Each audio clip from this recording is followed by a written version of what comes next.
بسم اللہ الرحمن الرحیم۔ عزیز طالبات، اردو الف میں آج ہم نظم نمبر 4 فاطمہ بنت عبداللہ، جن کے شاعر کا نام ڈاکٹر علامہ محمد اقبال رحمۃ اللہ علیہ ہے، پڑھیں گے۔ ڈاکٹر رحمۃ اللہ علیہ کا تعارف پڑھنے سے پہلے میں آپ کو بتا دوں کہ یہ 9 نومبر 1877 کو پیدا ہوئے اور 21 اپریل 1938 کو انہوں نے وفات پائی۔ علامہ محمد اقبال رحمۃ اللہ علیہ سیالکوٹ میں پیدا ہوئے۔ ابتدائی تعلیم وہیں حاصل کی۔ انٹر یعنی FA اسکاٹ مشن کالج سے کرنے کے بعد گورنمنٹ کالج لاہور سے BA اور MA کیا۔ پنجاب یونیورسٹی لاہور میں کچھ عرصہ ملازمت کرنے کے بعد انگلستان چلے گئے۔ لندن سے بار ایٹ لا، یہ قانون کی تعلیم ہے، حاصل کرنے کے بعد جرمنی سے PhD یعنی ڈاکٹریٹ کی۔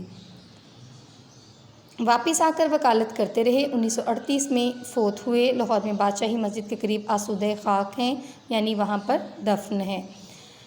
انداز بیان پڑھتے ہیں ان کا۔ علامہ محمد اقبال رحمۃ اللہ علیہ ہمارے قومی اور ملی رہنما ہیں۔ اردو اور فارسی زبان کے عظیم شاعر ہونے کے علاوہ ایک مفکر یعنی بلند سوچنے والے اور فلسفی کی حیثیت سے بھی مشہور ہیں۔ وہ 20ویں صدی میں اسلامی نشاط ثانیہ کا مطلب ہے اسلام کا دوبارہ سے عروج حاصل کرنا، کہ ایک بہت بڑے علمبردار تھے، یعنی جھنڈا ان کے ہاتھ میں تھا، آغاز انہوں نے کیا۔ انہوں نے اپنے فکر و فن سے مشرق و مغرب کے ادیبوں، شاعروں اور عام لوگوں کو بہت متاثر کیا۔ ان کی نظم و نثر کے تراجم 30 زبانوں میں ہو چکے ہیں۔ اردو اور فارسی کلام کے علاوہ ان کا نثری سرمایہ بھی شائع ہو چکا ہے۔ تصانیف پڑھ لیتے ہیں۔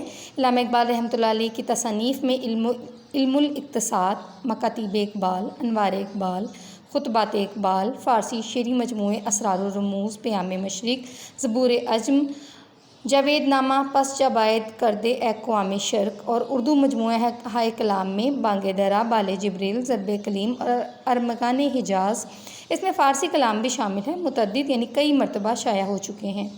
علامہ اقبال رحمۃ اللہ علیہ کے خطوط کے مختلف مجموعے شائع ہوئے ہیں۔ ان میں کلیاتی مکاتیب اقبال جو بھارت سے 5 جلدوں میں شائع ہوئی ہے، زیادہ اہم ہے۔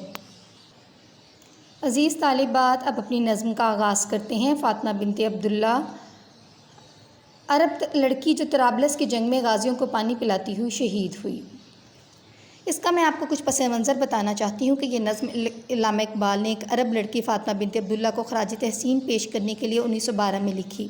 ستمبر 1911 میں برطانیہ کے انگریزوں کے اشارے پر اٹلی نے طرابلس یعنی لیبیا پر حملہ اس وقت طاقتور نہ تھا کہ مصر پر حکمران انگریزوں کی ناکہ بندی کو توڑ سکے۔ طرابلس کے دینی اور سیاسی رہنما شیخ سنیوسی نے اس جنگ کو جہاد قرار دے دیا۔ اس اعلان کے ساتھ ہی طرابلس کے مسلمان بے سر و سامانی کے باوجود میدان جہاد میں نکل آئے۔ فاطمہ بنت عبداللہ بھی ان میں شامل تھیں۔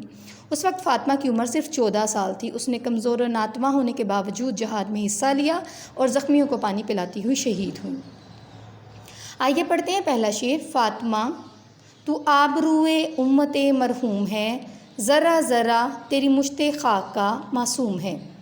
ورڈز میننگ پڑھ لیتے ہیں۔ آبروئے امت سے مراد امت کے لیے باعث توقیر، مرحوم جس پر رحم کیا گیا ہو، وفات پا جانے والے شخص کے لیے بھی یہ ورڈ استعمال کیا جاتا ہے۔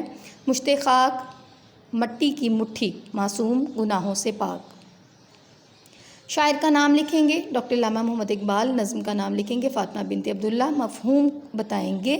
اے فاطمہ بنت عبداللہ، تو امت مسلمہ کے لیے باعث توقیر ہے۔ تیری تخلیق کے لیے جو مٹھی بھر خاک استعمال ہوئی تھی، اس کا ذرہ ذرہ بھی معصوم تھا۔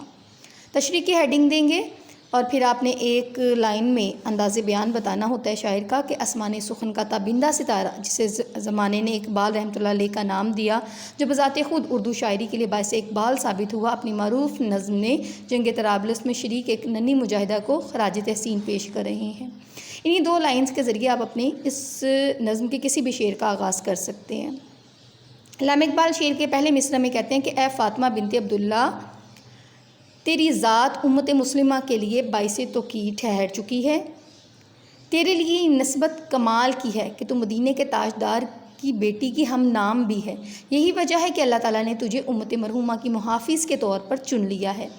تو نے میدان جنگ میں وہ کارہائے نمایاں سر انجام دیے جو امت کے لیے عزت کا باعث قرار پائے ہیں۔ بقول شاعر، تو ہے ہم نام دختر احمد، صلی اللہ علیہ وآلہ وسلم، باعث فخر ہے تیری نسبت، یعنی حضرت فاطمہ رضی اللہ عنہ کے ہم نام ہونے کی وجہ سے تیری نسبت جو ہے وہ بہت باعث فخر ہے۔ دوسرے مصرعے میں اقبال رحمۃ اللہ علیہ کہتے ہیں کہ اے فاطمہ، اللہ تعالیٰ نے تجھے جس خاک سے تخلیق فرمایا اس کا ذرہ ذرہ گناہوں سے پاک ہے۔ جس مٹی سے تیرا وجود بنایا گیا اس کو گناہوں سے دور کر دیا گیا۔ پاکیزگی اور طہارت تیری سرشت میں یعنی تیری فطرت میں رکھ دی گئی ہے، اور عزت تیری پہچان قرار پائی، توقیری اور سرفرازی تیرے مقدر میں لکھ دی گئی ہے۔ بقول شاعر، خاک معصوم سے کیا تخلیق، فاطمہ کو خدائے برتر نے۔ آئیے پڑھتے ہیں دوسرا شعر۔ یہ سعادت حور صحرائی تیری قسمت میں تھی، غازیاں نے دی کی سکائی تیری قسمت میں تھی۔ سعادت، خوش نصیبی، حور صحرائی، صحرائی علاقے کی حور، غازیان، غازی کی جمع، زندہ بچ جانے والوں کو کہتے ہیں، قسمت مقدر، اور سکائی کا مطلب ہوتا ہے پانی پلانا۔ مفہوم ہے، اے صحرا کی حور، تیری قسمت میں یہ خوش نصیبی لکھی تھی کہ تو نے جنگ طرابلس میں غازیان اسلام کو پانی پلانا تھا۔ تشریح کرتے ہیں، علامہ محمد اقبال امت مسلمہ کی عظیم بیٹی کو خراج تحسین پیش کرتے ہوئے پہلے مصرعے میں کہتے ہیں کہ اے فاطمہ بنت عبداللہ، تو صحرائی علاقے کی حور ہے، اللہ تعالیٰ نے تیرے مقدر میں خوش بختی لکھ دی ہے، تیری قسمت میں عزت اور سرفرازی لکھ دی ہے، تیری قسمت میں یہ سعادت تحریر کر دی کہ تجھے حور صحرائی کے لقب سے پکارا گیا۔ دوسرے مصرعے میں شاعر کہتے ہیں کہ میدان جنگ میں لڑنے والے مجاہدوں اور زخمی ہونے والے غازیوں کو پانی پلانا ایک بہت بڑی سعادت اور خوش نصیبی ہے۔ اللہ تعالیٰ نے تجھے اس کام کے لیے منتخب کر لیا، تو نے طرابلس کے میدان کارزار یعنی جنگ کے میدان میں زخمی سپاہیوں کو پانی پلانے کا فریضہ سر انجام دیا۔ میدان جنگ میں تھکے ماندے سپاہیوں کی پیاس بجھانے کے لیے بھاری بھرکم مشکیزہ اٹھائے رکھا۔ نوعمری اور کمزوری کے باوجود بے مثال جرأت مندی نے تجھے تاریخ میں امر کر دیا۔ بقول شاعر، پانی پلانا وہ تیرا دوزخ سیاق میں، تعظیم دے گیا تجھے توقیر دے گیا۔ یہ دو اشعار آپ نے یاد کر لینے ہیں، اچھے طریقے سے ان کی تشریح کو یاد کر لینا ہے، پھر انشاءاللہ ملاقات ہوگی۔ اللہ حافظ۔